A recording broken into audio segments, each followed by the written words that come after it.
Which city has the most Michelin stars? Paris. Oh. Wait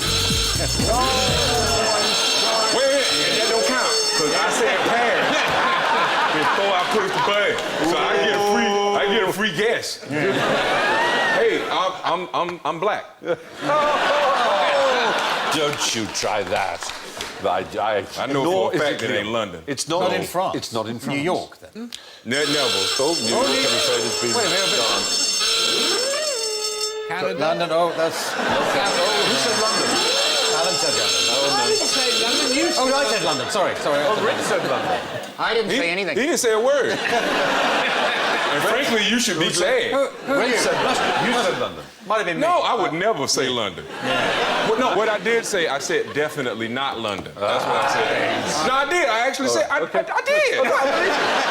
I will believe you. Okay, let me tell you why I said definitely not London. Yeah.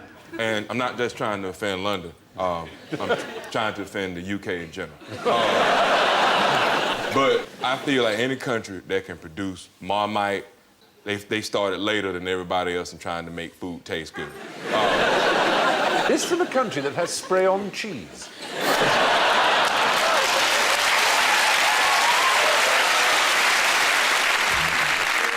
But you're right, it isn't Britain. No, man, you can't cut me off. You gotta give me a chance to insult you back. All right, sorry. Marmite tastes like there's a naked man with hairy legs in your kitchen. But it has, and every now and again, you take a plate with some toast and you walk under his butt and you go, okay, Fred. Do what you do best.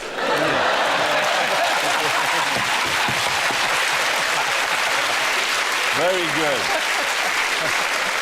Now, the place that has the most Michelin stars... Germany, Holland, Belgium. Tokyo. Tokyo is the right answer. Oh, yeah, man, I should have thought that. It went straight to #1. It was only put in 2007, and it leapt to 2000 with 150 stars amongst its different restaurants, which is 2 more than London and Paris combined.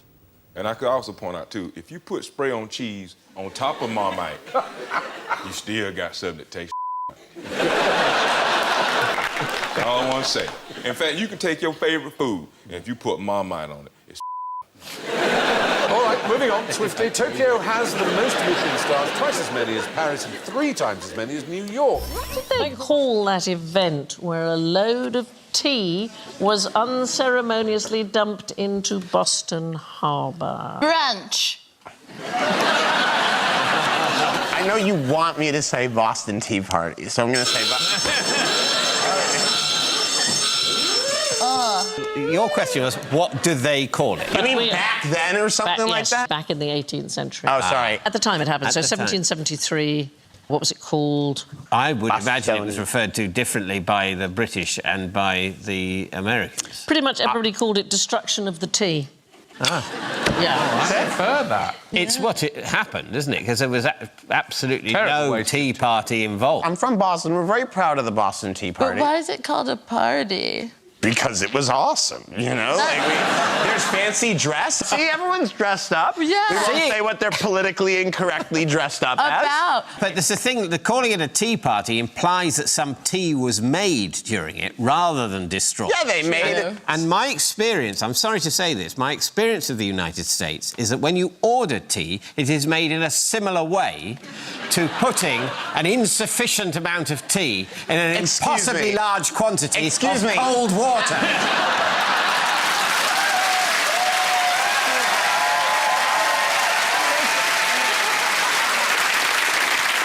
They did actually do the maths on that. So there's a guy called Randall Munro of XKCD. It's a sort of online maths-based comic. And he worked this out. So in order to make a good cup of tea, you need 2 grams of tea per 100 ml of water. And Boston Harbor is half a cubic kilometre. So if you put 44 tons, which is what they did, 44 tons of tea in it, would be weak, bordering on homeopathic. In fact, if you dumped all the tea in the world into Boston Harbor, it would still be weak, and as you quite rightly say, it's cold water, so it'd make terrible tea in the first people place. are ill. You're ill. Like, the primary concern of this is like, well, was it good tea? Like, Well, It really matters. So when King George VI visited Washington in 1939, he went to visit FDR, and they were very concerned that he would be able to have a decent cup of tea. So a lab called the Betts Laboratory, they synthesised London water so that it would be exactly the same at home. And the White House ordered 5 gallons of this synthesised lab water. And about halfway through the visit, they got a note saying, we find that we'll need far more water than we asked for. Please, could we have another 20 gallons? But can you tell me why the Boston Tea Party happened in the first place? What was it about? A girl. It's always a woman. Taxation without representation is what we're always told. It is taxation without representation. It's the fact that the British were able to impose taxes, but actually it was to do with a tax cut rather than a tax hike. Was a tax cut given to... It was given to the British East India Company, and they were allowed to sell their tea directly to Americans and avoid selling it through the American tea merchants who had to pay much higher taxes. What? Why do you think that in the UK 95% of households have electric kettles to make their tea and hardly any are in the United States? What do you think that's about? It's because of the different standard voltage of the electricity system here. Yeah, absolutely. It would take so long to boil a kettle in the United States. Although, can I just say, I grew up in New York, and I still have friends from high school, and I went to visit one of them, and she made instant tea with a sachet in a glass, and then she put it in the microwave. It's the most disgusting thing I've ever seen in my whole life. Made it with cold water? Cold water? Yeah. Yeah, I know. I just want to say, like, I'm sorry. Like, we don't respect tea the way that we should. Although this is interesting, darling. So this is a place called Tea Kettle Junction in California, and people write messages on tea kettles and I can't find out why they do. I quite like it. It's because they're in love. It's just like that fence in Paris. You could actually do it with anything, anywhere. Yeah. Yeah, you just place something somewhere and other people do it too, and then it means stuff. Relations between the British and Americans over tea have often been rather strained. I thank you. The best way to find out if one of your guests is drunk without... Wait, well, hold on. How have you got this? We were in the cupboard. What the hell? What the heck, fire? I have no memory of this. So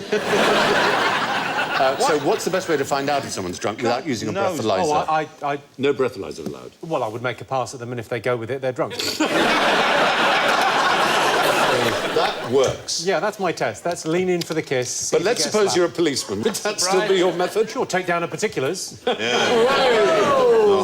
Sobriety test is normally walking in a straight line, isn't it? That's right, especially in America, where states I've been stopped and, you know, they make you do that. But people always act... People that are acting really normal, hyper-normal, I think they're loaded. Yes, because drunk people announce slightly too perfectly. And talk a to little show too that they're loud. not slurring. Yes. When people are acting normal, they are drunk out of their minds. The British police used to have, and American in some states had phrases they asked you to repeat, tongue twisters. The Leith police dismisseth us is quite a well-known one. Can you say that? Dismisses us. Can you say that? Leith police dismisseth us. The Leith dismisseth us. No, the Leith police dismisseth us. The Leith police dismisseth us. I haven't had a drink. I'd be in... You'd be in trouble. Dismisses us. Yeah. You see, that's cheating. You can't do it, Yoda. On a lazy laser razor lies a laser ray eraser. That's not too difficult. On a lazy laser razor lies a lazy ray eraser. Well, why would you say that in any... There's no context where you... There isn't really, is there? A wicked cricket critic, that's what I want. A wicked cricket critic. Yes. Yeah, a wicked cricket critic. A wicked cricket critic. Yep. Imagine an imaginary menagerie manager managing an imaginary menagerie. Where was that? Researchers at MIT, I don't know why they say this is the most difficult, but maybe for drunk people it is. Pad kid, poured curd, pulled cod. Doesn't seem that difficult. Pad kid, poured curd, pulled cod. That doesn't seem that difficult. The one I've always thought the most difficult is you imagine a mother watching her son who's remetalling the bottom of a pan. She says, "Are you copper-bottoming 'em, my man?" "No, I'm aluminiuming 'em, mum." Aluminium. Are you copper-bottoming my man? No, I'm aluminiuming mum. Very good. Are you copper-bottoming 'em, my man? No, I'm aluminiuming 'em, mum. Okay, I'll do the beats. Alan, do it. I can't do it. Who makes up this stuff? Some teachers. But you would say aluminum, Mum. Aluminum. I wouldn't say any of it. You're right. You would maybe Unless just I go, was officer, drunk. I am drunk. I know. By the time you got to this one, you just go, you know what, I'll pay the fine.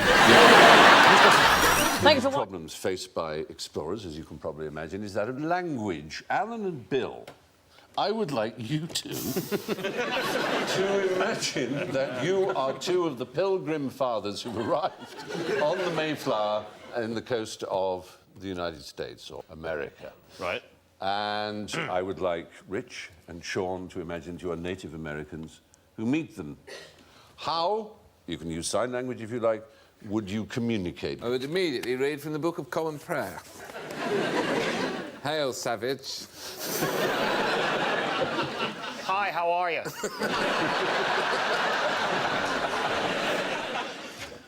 What's that, Toby jug? Yes. Where's the pub? Foaming pint of beer. Humate, hapatimite, etimite, never mind the buzzcocks.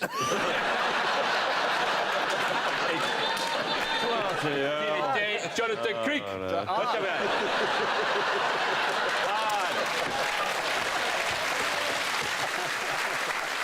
Habate tata, I can't believe my eyes. Not just never mind the buzzcocks, other things as well. Do stand-up. Ha ha ha ha. Piano. Playing in hotels. You think you're the first explorers here, don't you? Where do you think these eyeglasses came from? The extraordinary thing is, between them, Rich and Bill are absolutely right. The first thing said by one of the Native Americans who met the Plymouth Brethren was, could I have some beer? In English. He asked for beer in English. He met the Indian, did? Yes. He spoke fluent English. He'd crossed the Atlantic 6 times. This was in 1620. America had been visited by others. The Pilgrim Fathers were not the first people to land in America by any means. It's a trick question, wasn't it? Yeah, his name was Squanto, the best known of them. Yes. But this particular one was called Samoset, and he spoke very good English. Somerset. What did he say then? He go, get off my land! Have you got some cider? You bloody Pilgrim farmers, get off my land! He learned his English from fishermen and from his friend And the Squanto. archers. And from the archers, probably, as well. Sure. Are you buzzcocks? That's what he said. But instead of getting beer, he got cheese and a bit of duck. And they both helped the Pilgrim Fathers survive their first year because they had nothing to eat when they arrived. And all there was Maine lobster, which is now a delicacy, but they thought was hideous. But they were in terrible strife, weren't they? And they were about to starve. Yeah. And then they said, well, actually, you can... here's some turkey. Yes. And the full... And some cranberries. And then they killed them all. With guns. Unfortunately, yes. There was 50 years of peace, though. In fact, Squanto brokered a peace that lasted for 50 years. They lived together very happily. He was an interesting fellow, Squanto. He was kidnapped from his village by a British captain around 1605, which was 15 years before the Mayflower sailed. And he lived in England for 9 years. And then he returned home on another British ship. Then another British captain kidnapped him and tried to sell him into slavery in Spain. He was rescued by some Spanish friars, escaped back to London, took ship again, this time to Newfoundland, found it was too far to walk home, so he sailed all the way back to England. The following year, he signed up for an exploratory expedition to New England and crossed the ocean again. By the time he had crossed the Atlantic 6 times, he was fluent in English. What would you do to a waiter who drew a smiley face on your bill? No. I'm not a fan of the smiley face. No. I don't mind them introducing themselves. Right. That's but a good the point. weird thing is a waiter goes, you know, hi, I'm Stephen, I'll be your waiter. If you call them Stephen for the rest of the night, Stephen, and they come out, they get quite annoyed. By about halfway through the main course, Stephen, this meal is really good. You tell them lots of things and maintain contact and use their name all the time, then you get a sad face on you. It's like personalised number plates. If you ever see a car go by and it's got Reg in it and you see him go, all right, Reg, they don't like it. Idiots then, aren't they? I have a friend who's a producer on Broadway, and when he's in Joe Allen's, which is an actor's restaurant, and he wants attention at the table, he goes, oh, actor. Which is very mean. It's very rude, isn't it? Yeah, they don't like that. The stewardesses don't like that on planes when you go nurse. I hate it. It's a... I should have even said stewardess. They're not even... What are they now? Is that a cabin crew? Attendants. Attendant. Cabin crew. Cabin crew! Yeah. You work out Stansted, don't you? I recognise that. Does the smiley face mean the waiter's pleased with what you've done, the way you've conducted yourself? No, it's You're a way a good of getting. customer? It's a way of getting a bigger tip. And weirdly, it works. It works. Yeah. They should draw little otters. That would be better. Yeah. On their backs, around with stones. Yeah. Does that really work? Are you saying, Stephen, that gets some bigger tip? Yeah. Is that Drawing a just smiley face, introducing your name, telling a joke, apparently. How about decent service? Wow, I don't think they've ever thought of that, but that might work. Is that a suitable tip? Because if it is, I'm going to change everything. That's fantastic. That's quite £1.30. What, which is the nation of biggest tippers? America, is it? America, yeah. They're obliged to, what's consited the... 20%. 20%? Yeah. But if it's bad service, you take the tip and you put it in a glass of water and you turn it upside down. And you leave it on the table.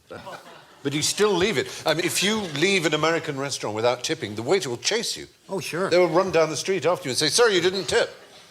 Yeah. They really will. They do. They come and take your money and they say, "Will there be any change with that?" Yeah. Yes, I think. But then you can't... That's a $100 bill, and I've just had a cup of tea. But what do we think in Britain is the right? 10%. 10%. Yeah. But the average that's left apparently in British restaurants is 8.5%. And so out of the Welsh and the English in Britain, who are the bigger tippers? I'll go Welsh. Yes, they are. The English are the worst tippers in the United Kingdom. Yeah, I'm not surprised by that in the slightest. No, I'm not either. Actually, the English resent tipping. They do, don't they? You know what? I don't think it's even that they resent tipping. I think they can't even be bothered to do the maths. No. How many bullets are there in a gunslinger's revolver? 7. 5. 12 stone, 4 ounces. 6. Well, 6, they're called 6 guns, and they have, as you noticed, 6 But there were chambers. 6 in and 1 in the spout, isn't that? No, it's not 6, quite the other way around. 5. You're right, 5. Why 5? Gravity.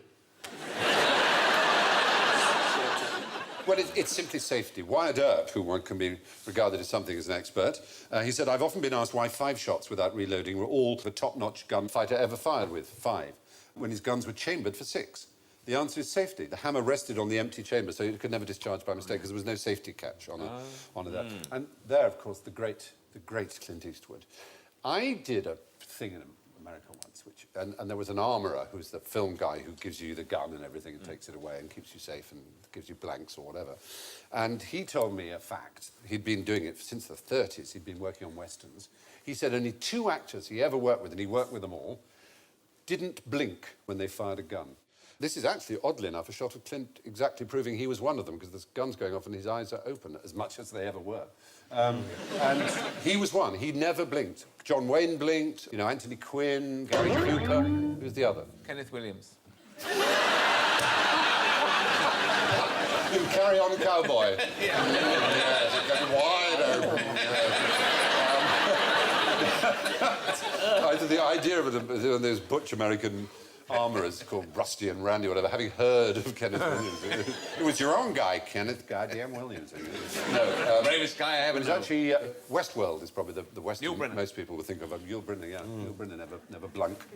So anyway, the answer is they have 5 bullets, not 6. What do Americans call these? Yes. Pringles. Yes, but what kind of thing are Pringles? They call them chips. Yeah. They're not called chips? They're not called chips. Oh. So Potato chips? No. This is the weirdest thing. Because of the law in the United States, they are required to be called crisps. Because Pringles contain less than 50% potato. Yeah. 42%, in fact. And the rest is oil and water and a top-secret mixture. Oh, you don't like them? No, they're not. They're delicious. You've got your settings wrong. Yeah. They're absolutely delicious. It's finally right. They're so grainy. The texture is ridiculous. You haven't had pizza flavour. That thing fine. Pizza flavour. The flavours are a bit weird. Who are the people that require any flavours? Original ones are delicious. Yes. People should be happy with that. Have you seen Oreos recently? Oreos is an innovator like you can't believe. Yes, I tell you where I've seen Oreos recently. I've seen all broken up in dairy milk because of the merger or takeover of Cadbury's by Kraft, and now you've got these horrible mashups of different... We're going to end up with cheese slices in whole nut. An Oreo bit has got no business in any dairy milk.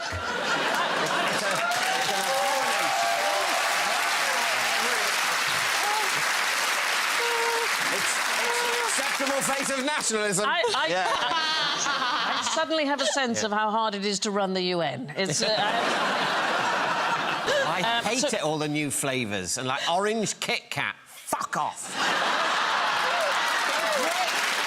You don't have to eat them, David. I'm not blaming you. I don't have to... thank you so much. You don't have to watch cricket. I quite like cricket, but it's slightly spoilt for me that I have to watch it in the same world where Orange Kit Kat exists. Change is bad. Yeah. So crisps. Pringles are called crisps. So they're probably the only ones called crisps in the United States. The Pringle can was invented by an American organic chemist called Fred Barry. He invented it for Procter & Gamble in 1966. And he was so proud of it that when he died, his ashes were interred in a Pringles can. And some of it was in an urn. It didn't all fit in the can. Anyway, after his death, his son and siblings debated what flavour to use for the ashes. Sour cream and onion. No, they said, we need to use the original. Oh. Yeah, so... Quite right. Yes. Would have been otherwise... Otherwise, it would have been very disrespectful, I think. Pringles were renamed as crisps when the chips were down. Thank you for watching. What's this little frog doing? What's this chap up to? Wow. It's practicing first position? What's going on in the background? He's trying to build up his nerve and to jump into that gushing stream. No, he's just going, I can do this. He's facing the other way. I can do this. Is he fishing? Is he catching things No. in his webbed? I was thinking maybe there was a plane load of frogs trying to land.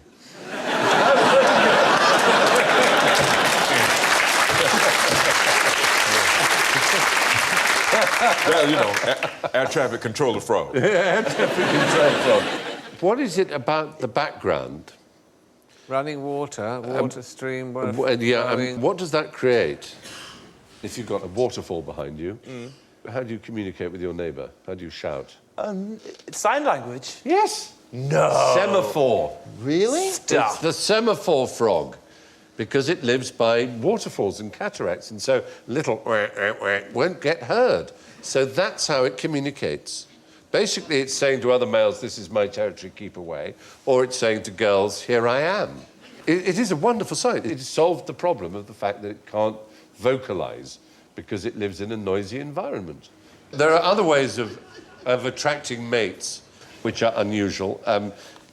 Yes? The internet. If only you'd said what you often call the internet. What do you sometimes call it? The interweb. Yes. Web spiders. Spiders, yes. Spiders make webs to catch prey so they can survive and thrive. But there's a particular breed of spider. They ejaculate into a pad of webbing and transfer the sperm-laden pad to their palps, which are like their antennae, and then they wave them around to attract the female. I've got some sperm here. I've got some sperm for you. Oh, God.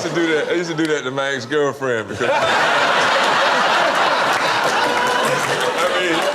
Why am I not surprised by the word X in there? Yeah, I mean, she just wanted to have a baby so bad. It was just real easy to get her excited like that. I got some sperm, and she'd come running, and I'd be like, I'm just kidding.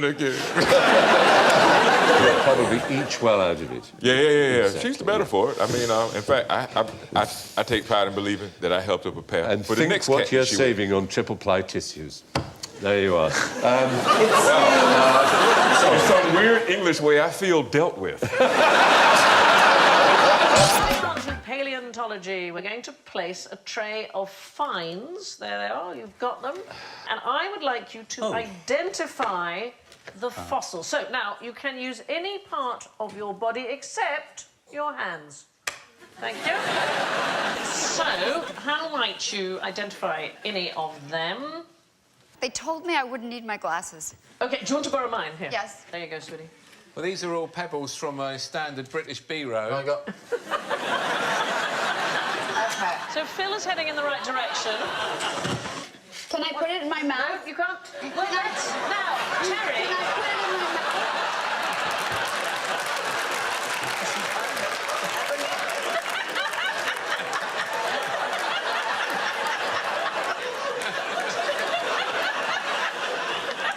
Terry is exactly right. Terry has got the right answer. Good, good for her. So they've got various ways of distinguishing fossils from plain old rocks, but one of the ways you do it is to lick them. Oh, Jesus. I'm gonna just pay no attention. I'm gonna lick this long one. That's actually a British sweet. That's yeah. You don't. Yeah. Okay. I really want to touch it. No. That's the ringtone I want. It's hot in here. It's hot. It's hot in here, Sandy. So first of all, you can tell by looking, and you can tell a bit by the texture. But if all else fails, you can identify the fossils by licking them. Which one do you think is the dinosaur bone? Right. This little one. So if you look up, see, it's A. B. It's A. Oh, it's A. Is the dinosaur bone? It's stickier than a normal stone because it's got calcium in its porous. Which ones did you lick? It's stickier. Just the one in the middle. Not good. You just licked the one in the middle. Yeah. Okay, good. Okay, what I...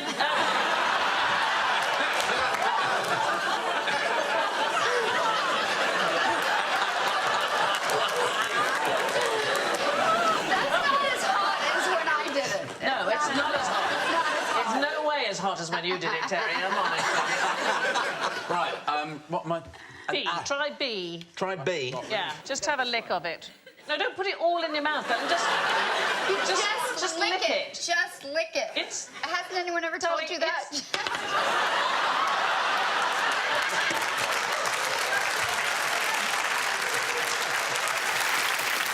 It's dinosaur poo. What is it?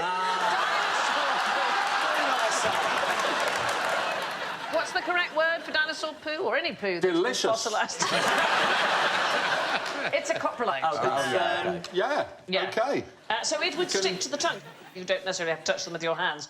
There is a place in the United States called Big Bone Lick. It's in Kentucky. Have you been there? I've never been to Big Bone Lick. Oh, well. That's so weird. It's on the top of my list now, though. A loud burper. That's the other thing that there's a record for. Anybody do loud burping? No, I'd need some fizzy pop. Oh, Sally. That's it. That sounds like a frog with asthma. That was something I never thought I would see. If you start lighting your farts... It's unbelievable. I see you missed one of the shows. Can you imagine if this was just Ross Noble's dream? Slipknot are on QI, Sandy gets out, she's hosting now, she burps, then she lets it fly. Is this actually happening? Well, the world's two loudest burpers, and I like that it's come down to two, are currently locked in a duel. The record was set by a man from Essex, surprisingly. He's there on the right. That's Paul Hunn. 109.9 decibels. No way. Yeah, that was in February, and immediately it was broken by Neville Sharp, who comes from a town I want to go to in Australia called Humpty Doo. Humpty Doo?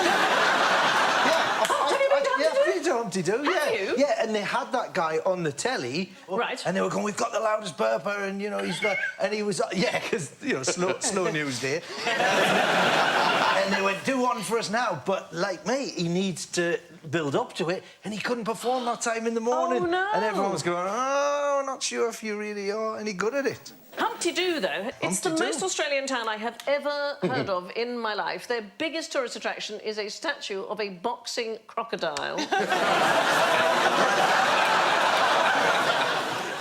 And famous for the Humpty Doo virus. It's a virus for kangaroos, and it's named after Humpty Doo. So anyway, Neville Sharp beat Paul... This is the exciting battle between the two burpers. Neville Sharp beat Paul Hunn, and the day after, Paul, from Essex, broke back. He broke back with 117.9... Well, he's got that wrong. That's the other end. He made 117.9 decibel belch, which is apparently louder than a Deep Purple concert in 1972, which broke the record for the world's loudest band and left 3 audience members unconscious. They held the Guinness World Record. It was in the books, yeah. So that became the goal for everybody, and then Motorhead broke that, and now apparently a man's throat has done the same. It's louder. What the hell am I doing? But would they... What did seagulls contribute to the war effort? Seagulls? Seagulls. You know, you give a television technician Photoshop. Did they steal the food out of the hands of the enemy soldiers and they starved to death? Is it like the parrots in the Eiffel Tower? They kept parrots in the Eiffel Tower in World War II to warn when aircraft were coming, and they'd go, "Oh, aircraft coming." That's true, they did. Surely there's a des avions viennent. Yes, obviously. I was translating for the benefit of the fair audience. enough. But, no, it's not quite that. Again, we have to be in the right war. Which war? Which war are we in? The First World War we need. Some sort of 14 to 18. service? No, there was a new threat that had never been seen in warfare before. Aeroplanes. That was one in another medium. Submarines. Submarines, yes. And what is a seagull with a submarine? Well, let's try and put it all together, shall we? Now, one of the problems with the submarine is you can't see it. There was no sonar, of course, in the First World War. So how do you know where they are? When they surface. Well, if they surface, you can see them. But before they surface, another thing that a submarine does is pop up a periscope. So if you could train a seagull to flock towards periscopes by putting food all over the periscopes on your own submarine, so that whenever it saw a periscope, it was associated with food and flocked to it, then whenever there was a submarine with its periscope up, the seagulls would flock towards it, and you'd be on the old ship, and you go, there must be a submarine over there because the seagulls are... Did they train every seagull in the world to do this? Or did they keep flocks of seagulls, so to speak, on ships? Yeah. Surely the flaw in the plan is putting food all over your own periscope so you can't see where you're going. Well, you only do that in the training area. Oh, I see. Sorry. Yeah, I see. But they thought, while we're there, they thought, let's get it, not just train it to recognise the enemy's periscope, but to poo all over it so that it will blank out the lens. This is a terrible plan. It It'll is never bad. work. It is a bad Sounds plan. like something out of Blackadder. That'll do it. That'll work. It was a grand plan. Did not work, I'm afraid. But partly because the gulls couldn't distinguish between idiots. Stupid creatures. Well, they couldn't distinguish between enemy submarines and home submarines. But more importantly, when I said seagull, I was making an ornithological mistake. Albatross. No, they're not seagulls. They're just... Terns? Gulls. They're just gulls. Gulls. They're not seabirds, gulls. They're land birds. They don't go far out to sea at all. They live on the edge of the land, admittedly, in cliffs and things, but they... You know, do they have webbed feet? So they don't go that far out. So if you're looking for a submarine... Is this upsetting your worldview? If you're looking for a submarine... Seagulls! If you're looking for a submarine in the middle of the Atlantic, the bird's going to say, I'm not going that far. Yes, I'm not... Yeah. basically, that's the problem. It just doesn't go that far out. So, yes, during the First World War, seagulls were trained to search out German submarines and then crap on their periscopes. What does the S on Superman's chest stand for? Love that noise. Oh. Super. So it's not an S. Simon. Can I type that fast? So in the 2013 film, Lois Lane actually asks I don't know why I'm telling you. Yeah, I don't either, but... She actually asked Superman what the S stands for, and it's not an S, it's a Kryptonian symbol of hope. It just looks like an S by coincidence, It looks exactly apparently. like an I should have known that. You should have known that. Yes. What is... OK, let's try one you should know. Superman's real name is, of course... Jor-El. Oh, it's Kal-El. Oh, Kal-El. Right, you're Yes. right. Jor-El's the dad? Yeah. Look at me. I'm the least Superman knowledgeable person on this panel. How many episodes did you play Lois Lane? Clearly not enough. I guess it was 4 years times 22, so was that 88, something like that? Yeah. Just look at this picture of you. Can I just say that picture of you was, at the time on the internet, the most downloaded image in the world. Yeah, it was only because that was like the beginning of the internet. No, doesn't she look amazing? Look at that picture, absolutely fantastic. So why did you reveal it straight away? You should have had us sitting here for 20 minutes and it going... Any minute now. You've got to dial up AOL first. Dial up, right. But Lois is not Superman's only love interest. So before... Lana Lang. Right. Same initials, he could keep the tattoo, which I quite like. Very good. Because the best bit in the story is his disguise, isn't it? He only has glasses on, and then he takes them off. Which, of course, is really why I know nothing, because if I was fooled by glasses on, glasses off... Wait, take your glasses off. Oh, my God, where did Sandy go? Yeah, that's it. Somebody bring back Sandy. She's running the whole thing. Oh, thank God you're back. Oh, we were really lost there. Superman's S stands for hope. Let's start with a noisy question. I want to hear the loudest thing anyone's ever shouted. It's got to be something with their kids. OK, yes, in fact, you're in the right... Shut the fuck up! So if you could do that in a more BBC Two way... I'll do my best. Imagine Shush! OK, imagine... Is it yodeling? No, but yodeling is my Achilles heel.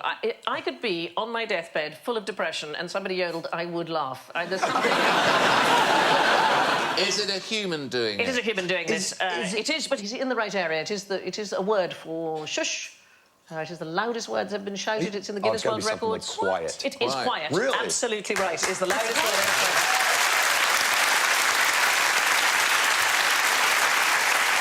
Here's a photo of it being done.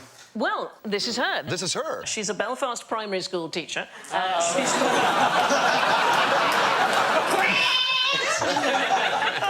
She's called Annalisa Flanagan. I think she mostly uses her rather impressive voice on the hockey pitch. But in 1994, she entered a shouting competition, and her world record has remained unbroken for 22 years. She logged 121 decibels, which is exactly the same as a chainsaw. That's quite loud, by the way. Like our shows top out at like 109, and those are quite loud. So 121 is stupid. She's... Slipknot, that's a good team. Can you imagine? Do not make me get louder than Slipknot. But it is good to know that if you're at a Slipknot gig and there's a Northern Irish primary school teacher, turn it down, lads! She's 32 times as loud as a vacuum cleaner, which is sort of a weird thing to know about yourself. And she can shout twice as loud as the human pain threshold. Oh, my God. Is anybody here a loud burper? That's the other thing that there's a record for. Anybody do loud burping? No, I'd need some fizzy pop. Oh, Sally. That's it. That sounds like a frog with asthma. That is something I never thought I would say. If you start lighting your farts... It's unbelievable. I see you missed one of the shows. Can you imagine if it was just Ross Noble's dream? Slipknot are on QI, Sandy gets out, she's hosting now, she burps, then she lets it out. Is this actually happening? Well, the world's two loudest burpers, and I like that it's come down to two, are currently locked in a duel.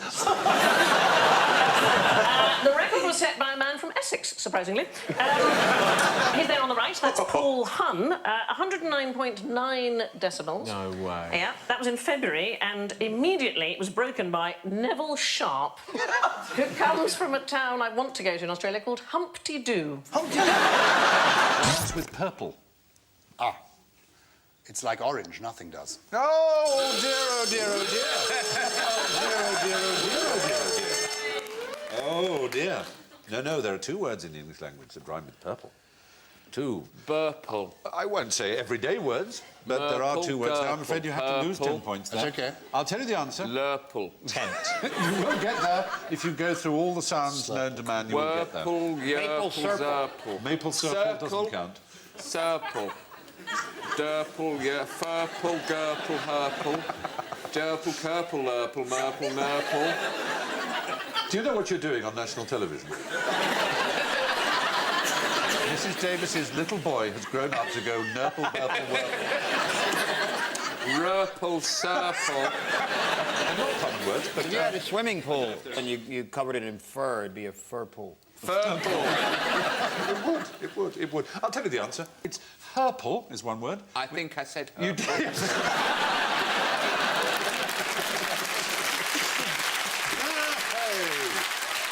points, Daniel. 5 points, but 5 points taken away if you also mentioned any other sound. To herple is to hobble along with one leg dragging behind the other, halfway between a walk and a crawl. The other word, of course, you could have had was curple. I think you'll find out.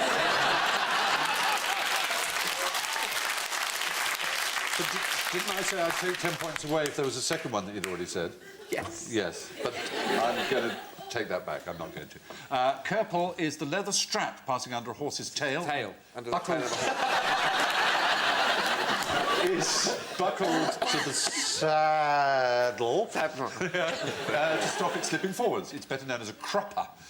It's also curple. It's the rump or hindquarters of a horse. Now known as an I'm an idiot.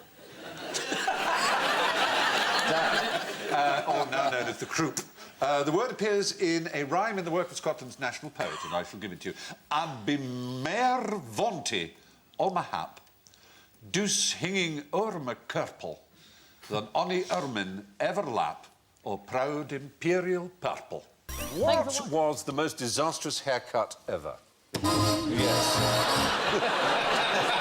Some examples for you there. I've got 2 answers. I'm going to get the screen going up there. One is my last haircut. No, or Samson's haircut. Samson's haircut done... No, Samson's haircut's a very good answer, actually. That's me. Yeah. Yes. You just noticed. Well, you must remember posing for these, or has this been... I remember the one in the middle. The other 2, I have no memory. I know for a fact that in 1928, the New England Tool and Die Manufacturing Company was looking for a new screw that wouldn't slip out of the notch. Yeah. And a man named Phillips worked for him, who had one of the most disastrous haircuts ever. It was parted in 4 different...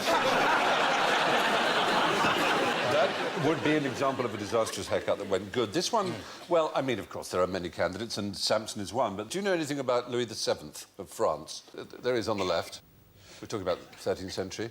His queen became queen of a more famous king to us, being British. Aquitaine. She was Eleanor of Aquitaine, Yeah, absolutely long right. hair, yes. The point is, Louis VII was very religious, and the monks got to him, and he cut that hair off. He looks rather good there, but apparently he cut all his hair off, and she was furious at it. Oh, right. So cross that eventually she divorced him. I mean, there are other things too, probably, but the hair is mentioned by historians as one of the things... He also cut his cock off. Maybe, I don't know, his mother may have sold her... Has your mother sold a mangle? Maybe that had happened, yeah. I divorced you. But the consequences of the divorce were enormous, because she then went over, she was incredibly rich, she took her kingdoms with her, married Henry II, and it began the 100 Years' War. Yeah. So essentially it was a haircut that began a 100 Years' War. Yeah, but that's just something you say in polite company. Like when you telling people you're breaking up with your partner, you go, yeah, well, I ain't like what he did with his hair, so I left. You can't really say about the king, he keep farting in bed.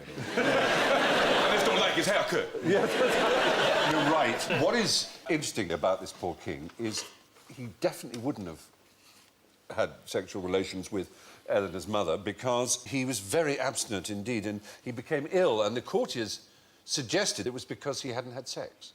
Yeah. And so he consented to have the Queen sent for, and they said, no, she's too far away. If you don't have sex immediately, you will die. But genuinely being told that he had to have sex or he would die, he actually said he would rather die chaste Yes. than live an adulterer. See, that leads you to believe that he had a bad sexual experience as a child. Yes. And just, you know, because, you know, most men wouldn't rather, like, face death than have sex. So something happened when he was a kid, maybe a teenager, maybe his wee-wee got caught in the zipper, or he mangled, or...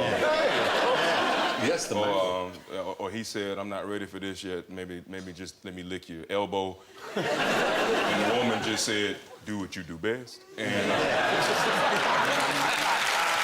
Very good. The Simpsons make a reference to the 100 Years' War. Oh, do they? Do you know what they call it? Operation Speedy Resolution. Anyway, so we've all had bad hair days, but the one which helped start the 100 Years' War takes some beating. What's quite interesting about Digestive biscuits? Well, it's a hard-working biscuit, the Digestive. You know, you put cheese on it. There's goes chocolate on it. It's a base for cheesecake. It really is a sort of Renaissance biscuit. It's a great dunker. It's a very, very hard-working biscuit. But have you ever noticed that there is a slightly fishy taste about a Digestive? What have you been dunking them in? Oh, who have you been dunking them in? Lord. We're in the world of misnomers, but things that are wrongly called. Do they give you wind?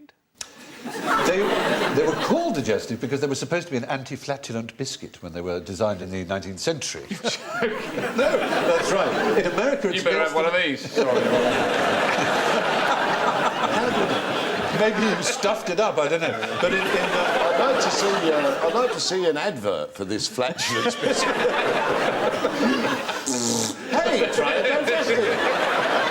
We're heading right back down the diarrhea highway.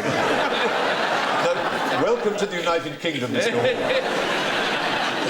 The fact is, they are not aids to digestion. In America, it is illegal to call them digestives. Of course, in America, do you know what we're talking about? Cookies. Yeah. Yes. Right, which is from the Dutch. Koekje, meaning a cake, which is why you call them cookies. Because what you call a biscuit is more like what we would call, I don't know, a kind of scone thing. You have biscuits and gravy. Explain to the ladies and gentlemen what that is. Oh, traveller from an arcane land. What do your people eat?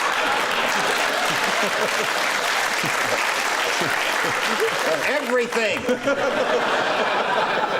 Well, biscuits is made from self-rising flour, and then they just slop gravy over it, and it just takes up room on the plate. Right. And it's a breakfasty thing or a lunchy thing? Or? It depends on what trailer park you live in. Sometimes it's 3 meals a day. Fair enough. Well, 450 Digestive biscuits are baked every second in the United Kingdom. Really? Yeah. They are truly the mule of biscuits. It's the least imaginative present that you could think of. Oh, yes, well, it's got to be the gift voucher, hasn't it?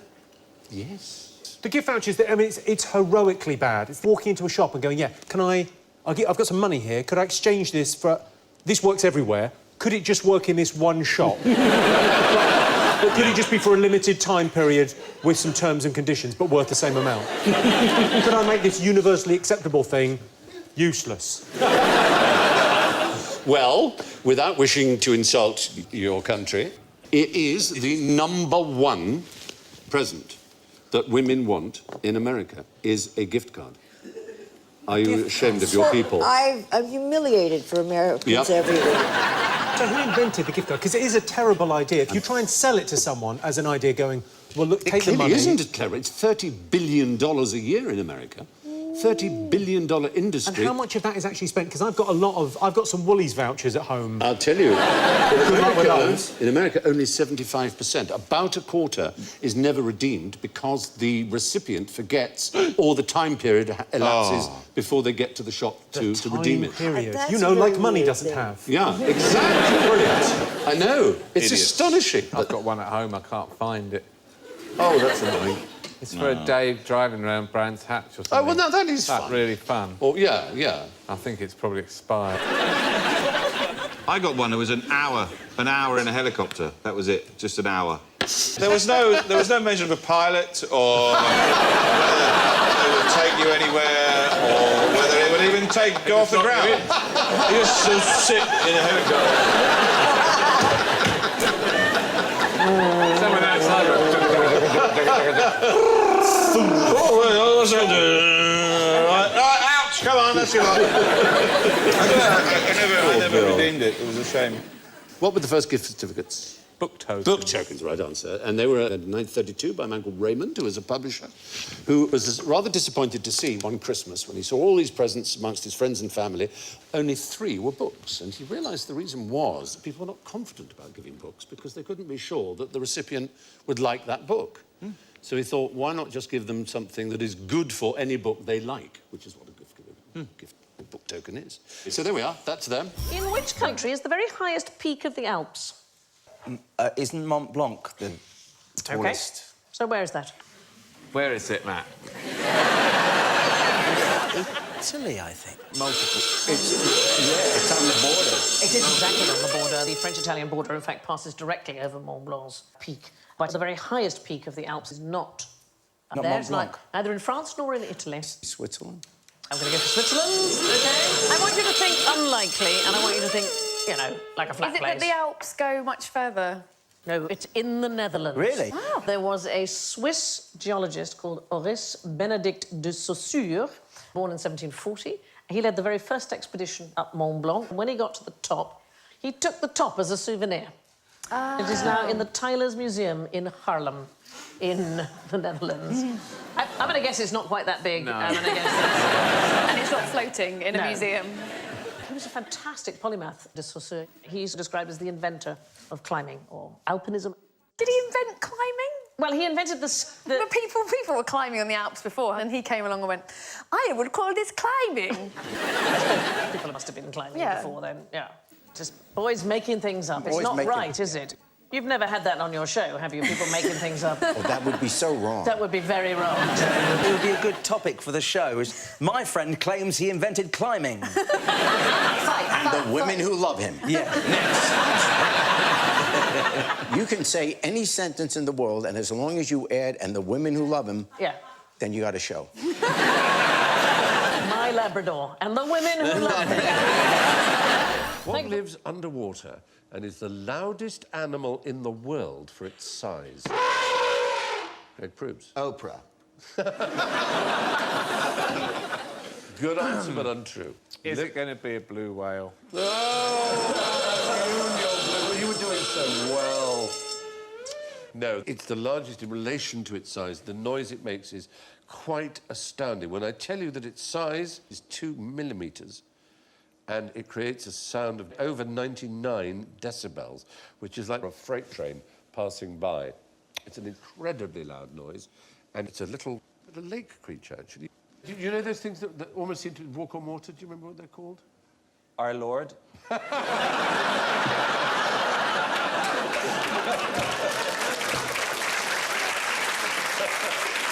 You could call this the Jesus insect if you wanted. It's a water boatman. The water boatman is a beautiful little creature, and it uses the surface tension of the water, there you see, to walk along the water. That's a pond skater, of course. So unlike a blue whale in almost every respect. The noise it gives out is like a passing freight train. We have a theory how they produce it, and we'd like you to try out our theory. They use their penises against their tummies. Peni. Peni, if you like, penises, if you wanted to speak in English. But, by all means, peni, if you like. They rub their penises on their tummy and somehow create a noise of 99.2 decibels. But that's As I just a say- theory, though, right? Yep. Because I put my penis against my belly, it don't make no noise. You really whack it, though, if you... Steady. It depends on if I have to get up in a hurry. And when Like you if I got and imagine that it's a penis, all right? You pass that to Greg. You know, imagining is not helping, but all right. Obviously, there's yours, Alan. No.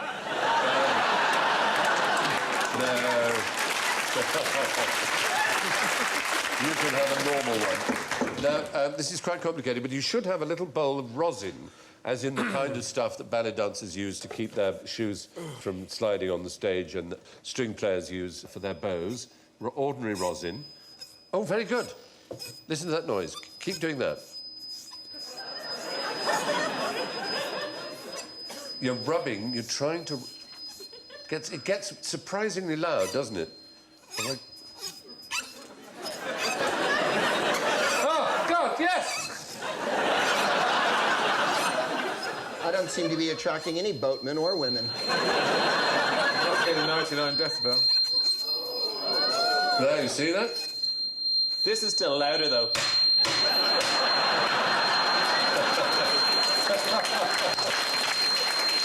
Is that yours? But isn't that surprising? Wow.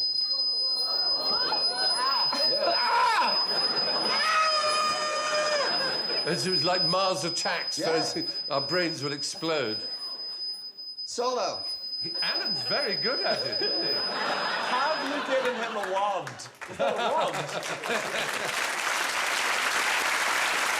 What outrageous item of clothing got the Duke of Wellington thrown out of a club? Yes. I'm going to suggest he wore his Wellington boots in the club. So I knew that would be because I just love it.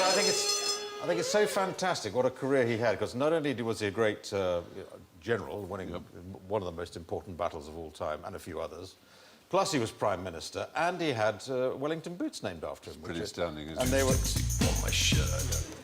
I think I know. Yes, go on. I know exactly what happened. Now, he showed up at this situation, and it was supposed to be all formal and nice, but he was a bit of a cook. And he came in and he said, look at this wonderful dish I made with beef. And it was inappropriate to be trying to introduce your cooking at a social occasion like that. And his wife tried to say, don't do it, just, you know, save it and invite some people back, and we can eat, have a smoke, and then it'll all be good. But he was like, no, I know this is good food. And so he took it there, and he was just, people was like, oh, we're just drinking here, and just, oh, he's general, he should know better. And just... This is what I believe happened. I might have read it somewhere, I can't remember. You reminded us of another thing to chalk up to Wellington. Yeah. Not just the boots, and the not food. just the battle, but the pastry, beef in pastry. around beef. Yeah. Actually, this happens to be just about my favourite club. If you were to ask me if I could get in a time machine and go anywhere, this is one of the places I would go. It was called Almack's. It was the club that determined whether or not you were in society. And it was run by these fierce women, the lady patronesses. And it didn't matter who you were. If you didn't get a voucher from them, you couldn't enter Almack's. So we're looking for an item of clothing that Wellington turned up in. Yeah, because what must a properly attired gentleman in the evening, what should he wear? A hat. He'd have that, but what would he have down here? Hot pants. Close in as much as... breeches. Knee breeches. Yeah. Knee breeches. And Wellington wore... long trousers. Trousers! Trousers. He A wore rah-rah trousers. Yeah. He wore trousers. And so he was... I won the Peninsular War, for goodness sake. I can wear any trousers I like. You'd think. Or did they make him roll them up? That's my catchphrase. I can come in any trousers I like. Sorry. That's... it's... Sorry. I do apologise. Yeah, I sure enjoyed that long, winding story so we could get to that. That was... The trouser was considered absolutely shocking and not to be worn in smart society. The breaches of etiquette. Exactly. The breeches, that's good. Good, you know, we like it. I bet when they told him he couldn't come in, he looked at them and he went, pants to you. The point is, the Duke of Wellington was thrown out of a club for wearing trousers. On the subject of trousers, as a matter of fact, what's the best way of dealing with a wartime shortage of trousering? Wow. Yeah. I think that's just a serving suggestion there. I don't think that... They ran out of trousers? Well, obviously, in the war, there was a shortage of material, and how did they deal with it? What's the first thing you would do to save material with trousers? Put them in trenches. You try and use less cloth in each trouser. Yeah, exactly. One-legged trousers. In Scotland, you'd wear kilts to... or you take them off dead guys. I mean, the enemy. Yeah. But no, generally, the first thing that they banned... Oh, pleats and things like that. Turn-ups. Turn-ups? That saves about an inch of... Out of a million? Come on. It's a lot of material. And they were so serious about this that if a tailor sold someone extra long trousers, longer than they needed, knowingly, really, so that the wife would then make him turn up. The tailor would go to prison. What about older gentlemen who pull their trousers right up? Yes, they do, up to the nipples, Right up to the nipples there. Yeah. Why, now, first of all, what's going on there? Why don't they stop somewhere on the way? They've got no pleasure in life left except to give themselves a wedgie every time. Why don't they just pull their trousers right up to just under their eye? Then they would save on shirtings. They could have a really long fly. Like... You're That's an enormous fly. The fly must be about 2 feet long.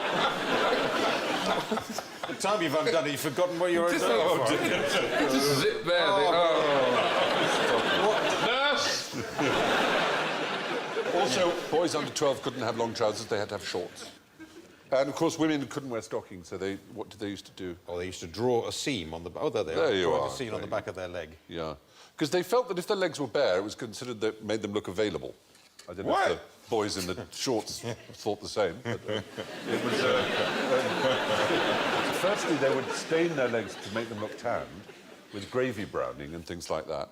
And then they would draw a line down the back, which looked like the seam on nylons. I mean, it seems crazy, but... Why didn't the soldiers just draw pictures of trousers? I mean...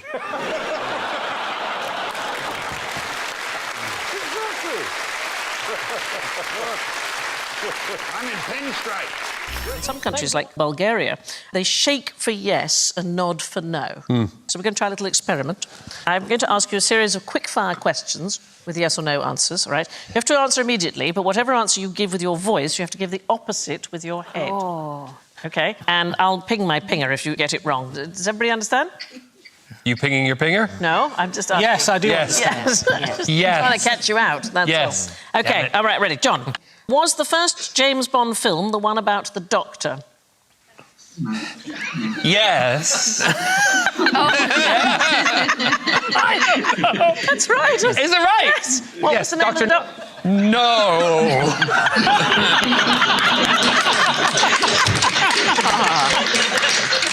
Ishan, do you know what band featured the keyboard player Rick Wakeman?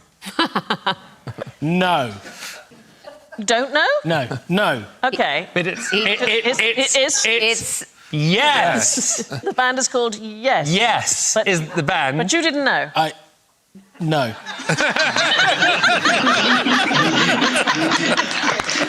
This would be a great drinking game. It really would. Victoria, do you know what it means when you nod? Do you know what it means when you nod? Yes, I know what it means. Or, yes, I know what it means. No. Alan, have you stopped kicking the dog? Yes, I never kicked the dog. Yeah, it's quite complicated. It's quite weird. Yes. Nobody knows why the Bulgarians do it the other way around. So there's a folk tale that they were forced to change their religion by invaders, and so they pretended no meant yes when they were interrogated about their faith. It's a bit like crossing your fingers when you tell a lie. I did a movie in Bulgarian. I was diving in the movie, and that was part of the reason I also got the movie, because I'm a registered diver. They said I had to go in this big tank, and I was given a small canister with oxygen in it. I would breathe, put the oxygen away, then escape from the tank. But I went down and I said to the guy, "Is it unlocked?" And he went, "Yes." I'm like, "I'm not going down." And he's like, "Is it locked?" "Yes, it is." What was the film, darling? Oh, you don't want to know. No, I really want to see it. It's called Shark Attack 3 Megalodon. Oh, my. All I'll say is it bought me my first place. Thank you for watching. I have some things for you. What can you do with these? I'm going to hand those out to you there. These look like the smear test things, I think. Have you seen one of these before? I have, yeah. It's for erectile dysfunction, isn't it? For ducks. Place the balls and the...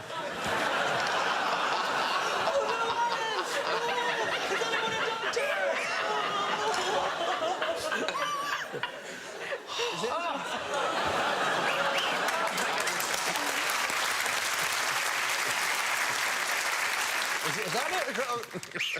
Oh, a duck. To get ducks. It is a kind of whistle, but it's not to be played with the mouth. It's to be played with your nose. That's even worse. Put it in your mouth.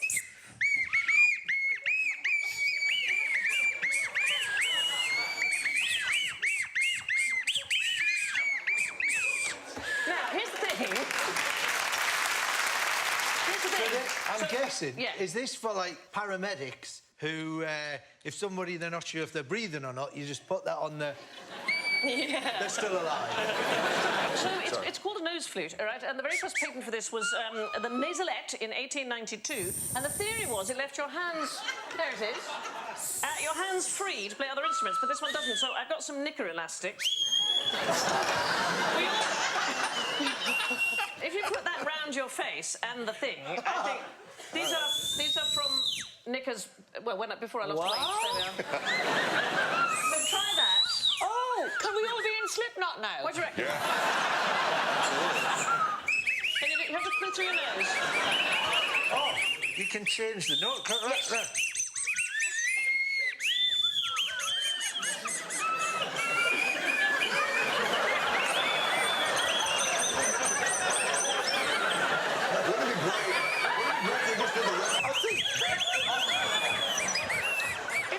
It's possible the nose flutes were a mistake.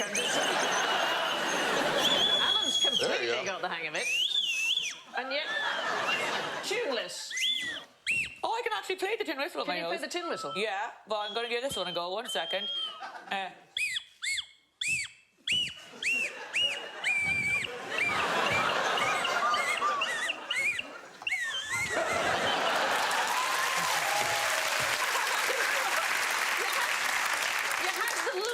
Of a woman trying to unwrap a toffee with her bottom. Yeah, don't give them back. I really have to clean my nose now. Well, we will come on to what is in fact a double-ended nose picker, but the nose flutes, they've been around the world long before this patent existed. They were played in Southeast Asia, they were played in the Pacific Islands and the Congo. Fiji couples used to use them to seduce each other. Right, and apparently it was traditional to plug one nostril with tobacco and then play through the other nostril, and then you get kind of a hit of nicotine at the same time. I don't know. There's a fantastic photograph in a 1909 copy of Tatler, which is a man in India playing the nose flute and the bagpipes simultaneously. It was described by one musicologist as a peak of woodwind virtuosity. Here's a question that everybody is gagging to know the answer to. What noise does a frog on helium make? On helium? Yes. Oh, I love you, Miss Piggy.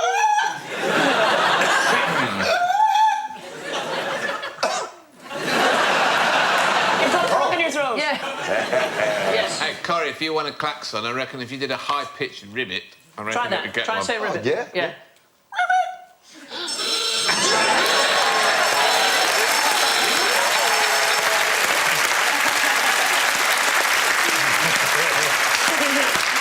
I might need a tissue. It's rare you see so much pleasure at failure. It's fantastic. So good. I reckon nobody knows, because as soon as you fill them with helium, and then oof, and they're off. Yeah, you can just see it going... Been waving their hands like that. 1993, scientists made 3 different species of frog inhale helium, because clearly party's not gone that well, nobody's turned up. Scientists with poor social skills, I'm going to guess. We've finished, but we can't leave till 5. Yes. So, anything you've always wanted to do. And it has no effect on frogs whatsoever. And the reason is that frogs don't use the resonance of the air inside their vocal tract to vocalise, as the way we do. They seem to create resonance by using their skin instead, and that is not affected by helium. OK, so having that piece of information in your heads, what do you think would happen if you asked a dinosaur to suck on a party balloon? I think he'd be like, I died thousands of years ago. This is a dream. It'd sound like...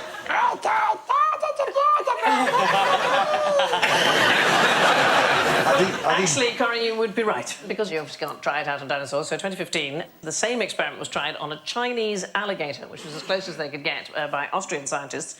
And it turns out, pumping helium into the tank of a Chinese alligator affects her voice as it does ours. So let's have a listen to the before and then straight away the after with the helium. To make it lower. The thing is, it just changes the timbre. What helium doesn't do is people think it makes your voice higher, and it doesn't. Every voice, as you will know, is a mix of frequencies. So all it does is it causes some of those frequencies in humans, the higher ones, to be amplified so we can just hear them more. But it doesn't actually make the voice any higher.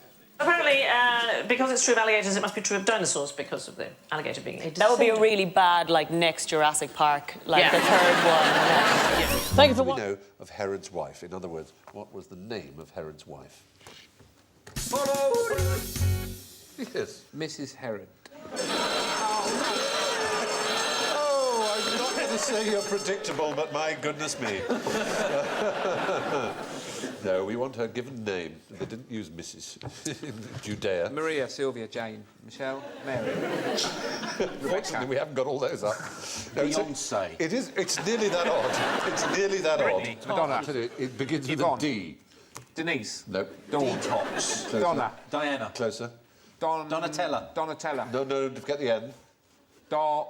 Da is a good beginning. Dorothy. Shorter. Dorothea. Doroth. Que sera, sera, sera. Doris. Doris, thank you, Doris. Doris Herod, yes. No, it's a surprise. Her name was Doris. He's been out all night killing babies, I'm telling you. He comes back in here covered from head to foot in the blood of the innocents. I am not washing that cloak.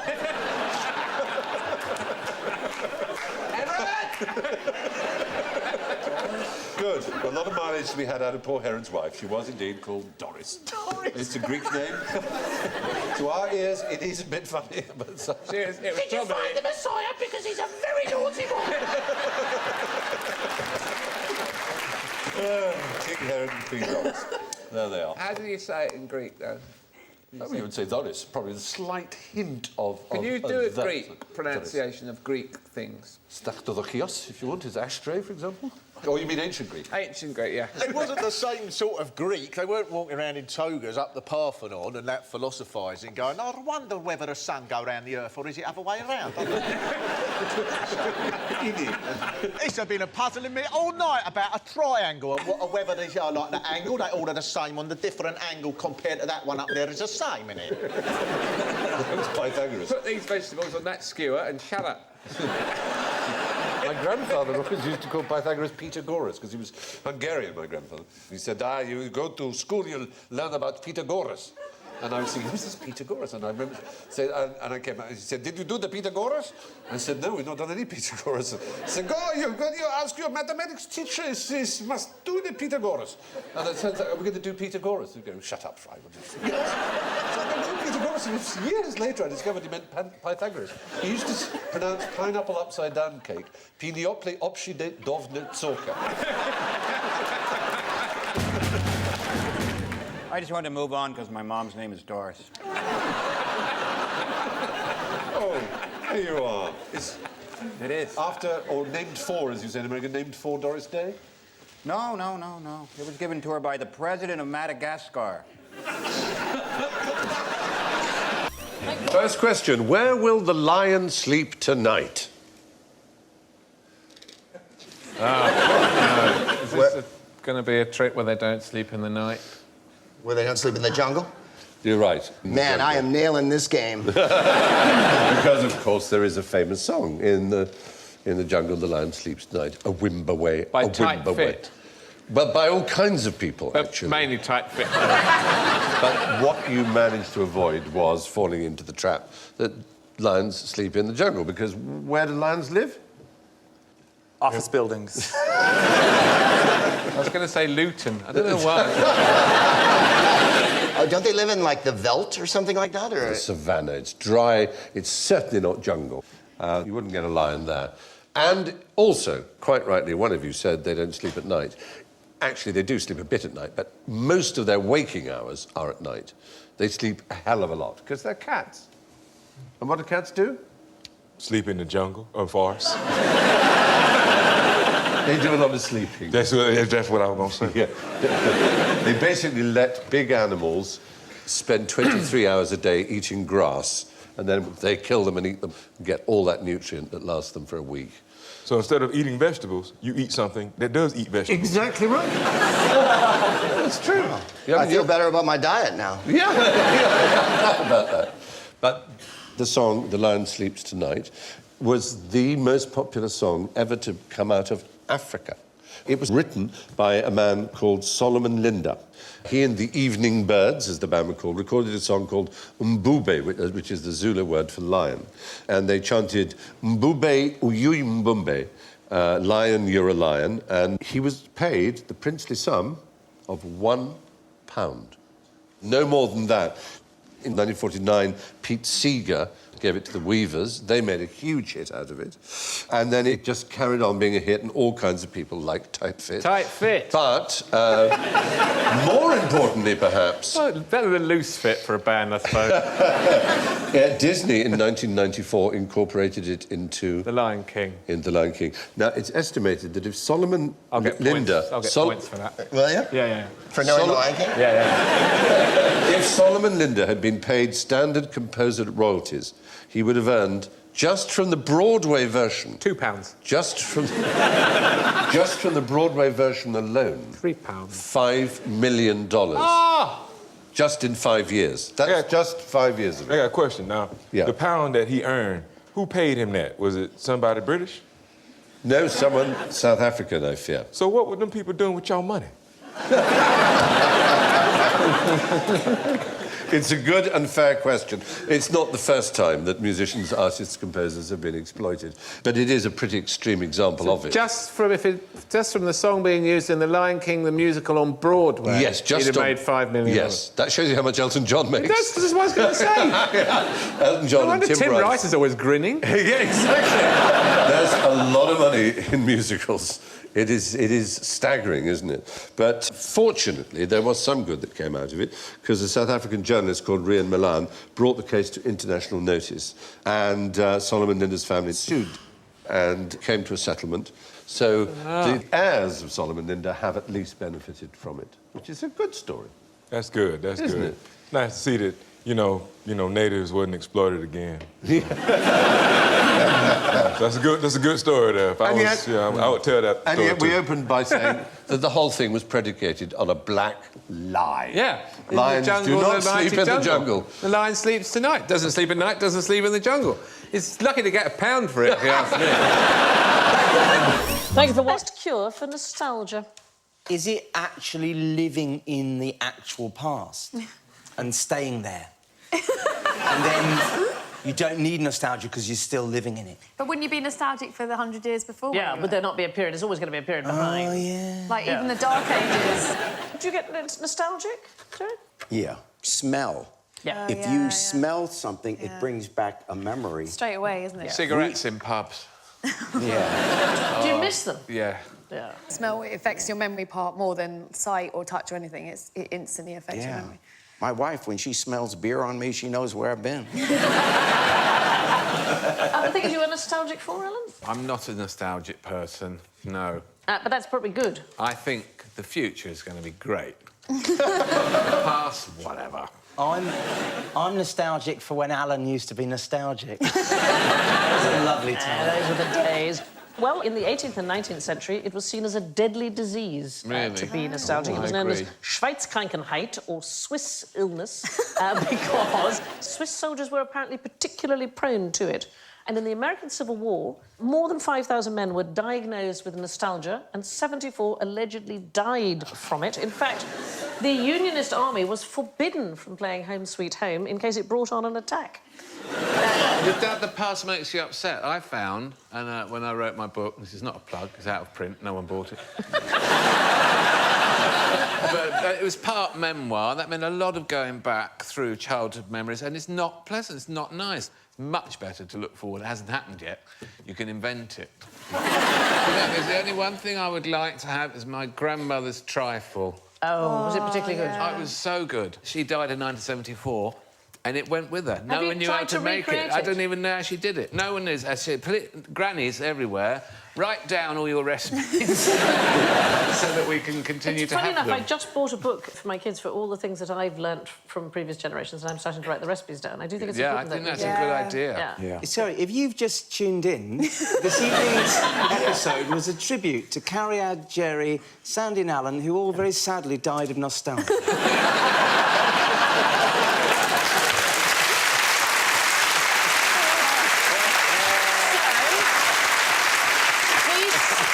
Haven't worked out what the best cure is. A Russian general came up with it in 1733. Vodka? Did it involve vodka? It didn't in some involve way? vodka. What he did was he warned the troops that the very first man to come down with a case of nostalgia would be buried alive. And cases plummeted. The suspected causes of nostalgia were unfulfilled ambition, poor hygiene, coming from farming stock, and masturbation. Those were the... I've got 2 of those. Me too, and I've never been on a farm. It was declassified as a disease as late as 1899. What was? Nostalgia, no. yeah, no. To say that's still troublesome, yeah. I miss it.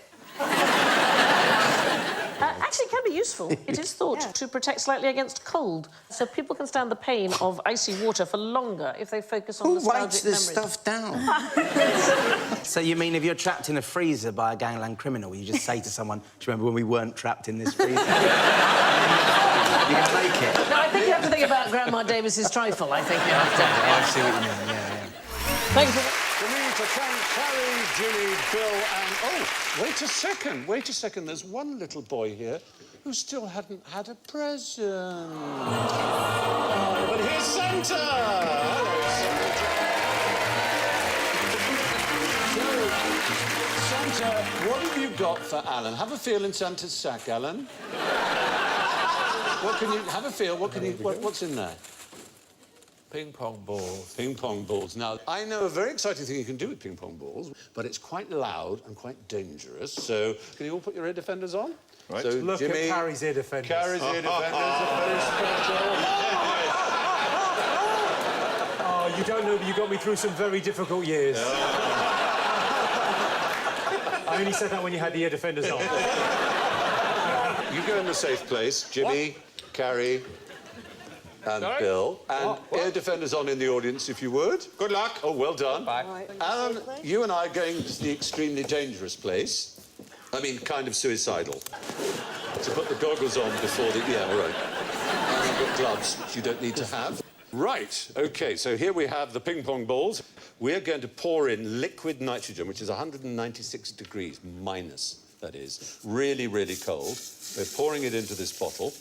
And it's fine in the bottle, but if you put it in really hot water, obviously this is gas, which is in liquid form, and when it heats, it'll go back to gas, but there's so much of it, it'll expand and expand and expand, and the bottle will explode really rather violently. So if you put it in, there's hot water in there, we're going to add these ping-pong balls, and the moment the bottle goes in, Alan, pop in all of them, that's it, and I'll pop in all of mine, and then we've got about 5 seconds. Well, let's go. Oh, gosh. Ladies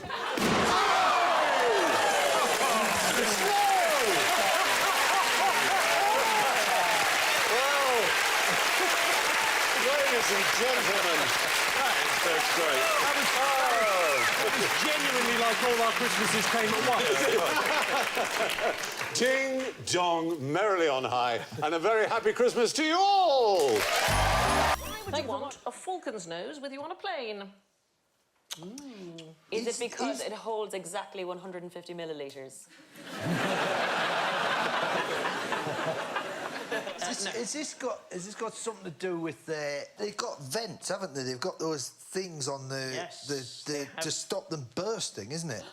Well, yeah, not really so much bursting as being aerodynamic. Well, no, really... It's like they almost like a tunnel in their beak, which is it funnels the air. OK, it is out. about funneling. Yes. What it is that airplanes used to have a particular problem when they reached a certain speed, so the air in front of them struck a sort of wall of resistance, and it causes the engine to choke. Now, you might expect the Falcon to have a similar problem because it can reach speeds of up to 200 miles an hour, which is unbelievable, isn't it? 90 metres per second. I know that because it's on top trumps. Yeah. Well, there. Got a 4-year-old been playing a lot of top trumps. But it can still breathe because it has a cone-shaped structure within each nostril that directs the air into their air passages. And so engineers studied... I love this. They studied this, and they made a rather similar device, a metallic cone, which now goes in the opening of jet engines, and it allows air to enter the engines even when travelling at supersonic speeds. Is it bad, though, when a falcon's like, wah, wah, was one of my friends, and then flies into the rotor, and then the plane... It's bad for the falcon, certainly. Because that's bird strike. That's a big problem with hitting the edges. And the other one is frog strike from the helium frogs. Straight through. People don't think enough about that, I think. Anyway, lots of birds have improved or helped to improve engineering. So kingfishers have improved the design of bullet trains as well. This is a lovely story. So 1990s, there were the very fast trains making extremely loud booming noise when they got out of a tunnel, and it's caused by a cushion of air which is built up in front of the speeding train while it's in the tunnel, and so it was waking up residents, disturbing wildlife. And there was an engineer working on the problem, and he saw a kingfisher dive into the water one day.